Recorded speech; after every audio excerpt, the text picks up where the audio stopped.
You know, I think I've talked about enough early modern conquerors lately. I think it's time. Time to buy my ticket across the pond to see that new colossus.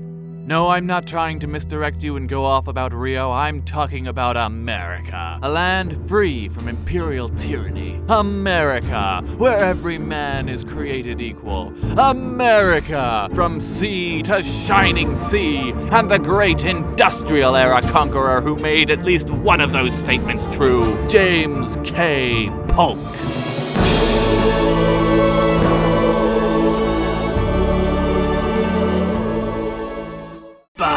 Washington, that was patriotic.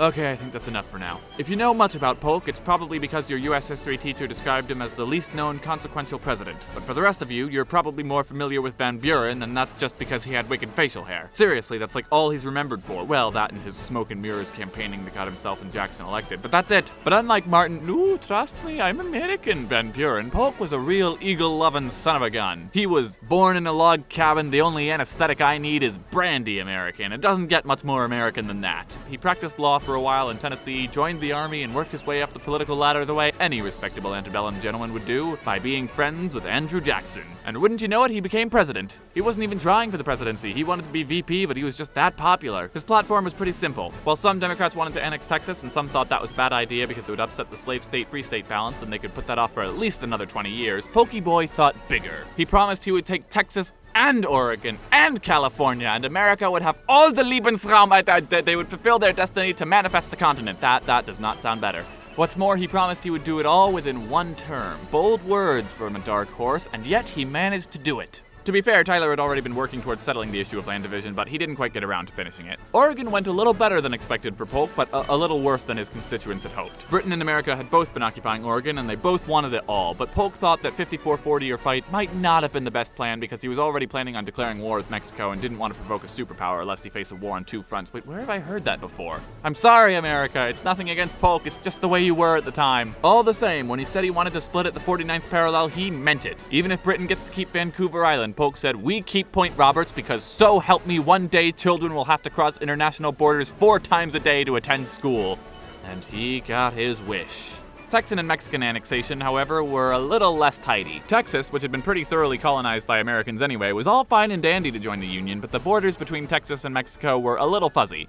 Actually, very fuzzy. Mexico never acknowledged Texas's independence in the first place. Mexico sent troops of the Rio Grande, thus activating Polk's trap card, because technically the area was part of both Mexico and Texas, which was technically just annexed by America, so technically Mexico was invading. You ever notice how America never just declares war on people? There's always some little incident, sometimes warranted, sometimes Mexico was not in a great place at the time, though, and were pretty easily squashed. Forces going south from Texas made it all the way to Mexico City, while forces going west ended up in Los Angeles and annexed pretty much everything along the way, because the area was pretty sparsely populated by settlers, and a lot of them were cool with being a part of whoever. Polka Dot did forget, however, that Baja is clearly a part of California and should have been treated as such. But as guy who will be important in the future that we don't have time for right now, Ulysses S. Grant pointed out, the whole war was kind of a dick move. There were a lot of Civil War generals in the Mexican-American War, actually. I think it may have been a practice round. All things considered, it was probably a good thing that Polk wrested control of Oregon and northern Mexico at the same time, because he, like any respectable antebellum gentleman, was trying to stay as neutral as possible on the elephant in the room, slowly fracturing the country's ribs. Polk himself was a slave owner, though he did state in his will that his slaves would be freed when his wife died, but she died long after Lincoln came and did his thing, so I guess it's the thought that counts. Still, he ran into trouble trying to keep everybody happy on the quote-unquote side issue. A significant portion of that newly acquired land was below the Missouri Compromise line. California straddled on either side of the darn thing, and America was running out of land to conquer to keep the balance. Luckily, however, that was not Polk's problem, because Oregon balanced out Texas, popular sovereignty was on the rise, and Judgment Day was postponed yet again. True to his word, he retired after seeing manifest destiny to its conclusion in a single term. I mean, Alaska and Hawaii are nice, but let's be honest, they're just DLC. And thus, America united the seas and passed on the hot potato to the next guy. Now, I'd be remiss if I spent this whole episode talking about American expansionism and slavery without talking about his domestic policy, which, to be frank, is quite a lot easier to talk about. He re-established the independent treasury so things wouldn't go the way of 1837 again. If you've ever visited the Smithsonian, you've got John Quincy and Pokey Poo to thank for that, and if for some strange reason you're still writing handwritten letters and using official US postage stamps, Polk was behind those too. He was on a goodwill tour of the South when he contracted cholera in New Orleans, but come on, unless you're Jimmy Carter, you're not going to be doing that much as an ex-president anyway.